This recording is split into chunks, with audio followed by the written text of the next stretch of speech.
প্রিয় দেশবাসী, আসসালামু আলাইকুম রহমতুল্লাহ।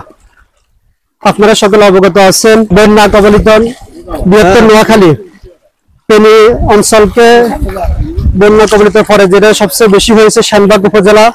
তার মধ্যে আছে আমরা 4 নং কাবদারি ইউনিয়ন 1 নম্বর ওয়ার্ড তাহিরপুর পশ্চিম পাড়া। আজকে প্রায় 15 দিন পরে দেখেন পানি কম হয়ে আছে রাস্তার মাঝে। আলহামদুলিল্লাহ আমাদের প্রিয় ভাইরা অক্লান্ত পরিশ্রম করে যাচ্ছে। গত 21 তারিখ থেকে এখন পর্যন্ত সকলে পরিশ্রম করে যাচ্ছে।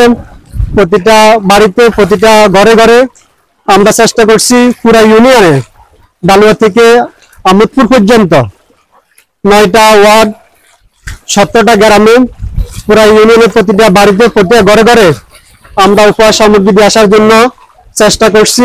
এবং বৃষ্টি বন্ধ হওয়ার পরে যে সকল পরিবারগুলোর মাঝে সমস্যা আছে এগুলো আমরা নোট করতেছি, তাদের ঘর কার কি সমস্যা হয়েছে এগুলো দেখতেছি। এখন যাদের খাওয়া শেষ হয়ে গেছে আমরা চেষ্টা করতেছি সামান্য উপহার নিয়ে ওই সকল ভাইদের পাশে থাকার জন্য। আজকে আমরা সেনবাগ উপজেলা 4 নং কাবদারি ইউনিয়নের 1 নম্বর ওয়ার্ড তাহিরপুর পশ্চিম পাড়ায় আছি। দেখেন এখন রাস্তায় প্রচুর পানি, লোকজনের চলাচল অনেক কষ্ট হচ্ছে। তাই প্রিয় দেশবাসী এবং প্রবাসী যারা আছে সকলের কাছে আকুল আবেদন, আপনারা দোয়া করবেন আল্লাহ রাব্বুল আলামিন যেন আমাদের এই বন্যা কবলিত অঞ্চলকে, এই পরিবেশটাকে যেন বসবাসের উপযোগী করে দেয়।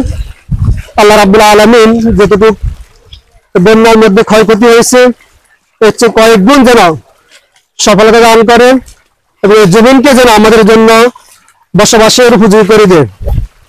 আলহামদুলিল্লাহ বাংলাদেশ জামাত ইসলামী আমির মোহতারামের যে দিক নির্দেশনা দিয়েছেন, আমরা ওয়ার্ড থেকে শুরু করে উপজেলা পর্যন্ত সর্বোচ্চ আমাদের বাইরে কাজ করে যাচ্ছে। তাই সকলের কাছে দোয়া কামনা করে আমরা যেন বাকি সময়টাও মানুষের সেবা দিয়ে যেতে পারি। আল্লাহ রাব্বুল আলামিন আমাদেরকে যেন তৌফিক দান করে। গণমানুষের প্রাণপ্রিয় সংগঠন বাংলাদেশ জামাত ইসলামী ওয়ার্ড পর্যায়ে নেতৃবৃন্দরা আছে, ওনাদেরকে নিয়ে আজকে এই তাহিরপুর প্রতিটা ঘরে ঘরে আমরা যাওয়ার চেষ্টা করতেছি। যে বাড়িগুলা, যে ঘরগুলোতে এখনো যায় নাই, ওনাদের মাঝে আমরা খাওয়া নিয়ে যাচ্ছি, আমাদের উপহার সামগ্রী। সকালে একটু খাস করে দোয়া করবেন আল্লাহ রাব্বুল আলামিন এই বন্যা কবলিত এলাকা থেকে আমাদেরকে যেন হেফাজত করে এবং যে পরিমাণ ক্ষয়ক্ষতি হয়েছে সেটা আমাদের দ্বারা সম্ভব না এই ক্ষয়ক্ষতি পূরণ করা। আমরা আল্লাহর কাছে সাহায্য কামনা করি। আল্লাহ রাব্বুল আলামিন এই জমিনে এমন যে ফসল দিয়ে দেন, এমন যেন ভালো কিছু দিয়ে দেন, যারা যে পরিমাণ ক্ষয়ক্ষতি হয়েছে এর চেয়ে যেন ভালো কিছু পায়।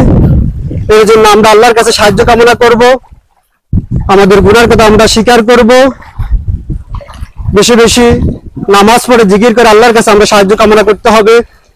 আল্লাহ রাব্বুল আলামিন যেন বন্যা কবলিত এলাকাকে হেফাজত করে, ক্ষয়ক্ষতি পূরণ করে দেয়। সকলের সুস্বাস্থ্য কামনা করি, সকলের দীর্ঘ নেখায়েত কামনা করছি এবং আমাদের প্রিয় ভাইরা যে অক্লান্ত পরিশ্রম করে যাচ্ছে আল্লাহ রাব্বুল আলামিন ওনাদেরকে যেন সুস্থতার সাথে নেখায়েত দান করে। যারা প্রবাস থেকে এবং ঢাকা চিটাং থেকে যে সকল ভাইরা আমাদের জন্য অনুদান করতেছে আল্লাহ রাব্বুল আলামিন ওনাদের অনুদানগুলোকে কবুল করুক। বন্যার পর যে বেশি সমস্যাগুলো দেখতেছি সেগুলো হচ্ছে বেশিরভাগে লোকজনের ঘর গুলা বেশি মেরামত করতে হবে, পুনর্বাসন। এক্ষেত্রে আমরা সকলের দৃষ্টি আকর্ষণ করছি, আমরা এগুলো তালিকা করতেছি যে সকল পরিবারের ঘর নষ্ট হচ্ছে, তার কি কি সমস্যা হচ্ছে এগুলো আমরা তালিকা করতেছি। আমরা চেষ্টা করব প্রতিটা পরিবারের মাঝে যেন আমরা দাঁড়াতে পারি, প্রতিটা পরিবারের পাশে থাকতে পারি। সকলের প্রতি এটা তো আহ্বান থাকবে, আপনারা আপনাদের অবস্থান থেকে পুনর্বাসনের জন্য আমাদের আহ্বানে সাড়া দিবেন। আমরা চেষ্টা করব প্রতিটা পরিবারের পাশে যেন আমরা পুনর্বাসনে যে সমস্যা থাকে এই সমস্যা নিয়ে আমরা যেন যাইতে পারি, এই উদাত্ত আহ্বান রইল। দেখেন আজকে 15-16 দিন হয়ে গেছে, এখন আমার তাইরপুর পশ্চিম পাড়া পানির পরিমাণটা দেখেন কোন পর্যায়ে আছি আমরা। এটাকে আমরা ডিঙ্গে আমরা তো বর্তমানে আসতেছি, প্রচুর পরিমাণে পানি এখানে রয়ে গেছে। আলহামদুলিল্লাহ আমরা প্রথম থেকে আমরা আশ্রয় কেন্দ্রগুলোতে আমরা সর্বোচ্চ সেবা দিয়েছি। এর পাশাপাশি আমি পুরো ইউনিয়ন ব্যাপী দায়িত্ব থাকার কারণে আমাদের বাইরা, বিশেষ করে আমাদের তাইরপুর ওয়ার্ডে ওনারা সর্বোচ্চ সেবা দিয়ে গেছে। দু একটা ফ্যামিলি যদি বাদ পড়ে থাকে এগুলো আমরা আবার নতুন করে লিস্ট করে আবার আমরা বারবার ওদের পরিবারের মাঝে যাওয়ার চেষ্টা করতেছি। তো সকলের কাছে উদাত্ত আহ্বান, এখন পুনর্বাসনের জন্য, ঘর মেরামতের জন্য, ঘর নির্মাণের জন্য যে প্রকল্প আমরা হাতে নিচ্ছি, সকল দাতা সংস্থা, প্রবাস দেশে অবস্থানরত যে সকল বিত্তবানেরা আছেন সকলের প্রতি উদাত্ত আহ্বান, আপনারা আমাদের ডাকে সাড়া দিয়ে ওই সকল কষ্ট পরিবারগুলোর মাঝে পাশে দাঁড়ানোর জন্য উদাত্ত আহ্বান রইল। আল্লাহ রাব্বুল আলামিন আমাদের এই বন্যা কবলিত অঞ্চলটাকে হেফাজত করুক। পরিশেষে সকলের সুস্বাস্থ্য দীর্ঘ নেখায়েত কামনা করি। আজকের মতো কথা এখানে শেষ করলাম।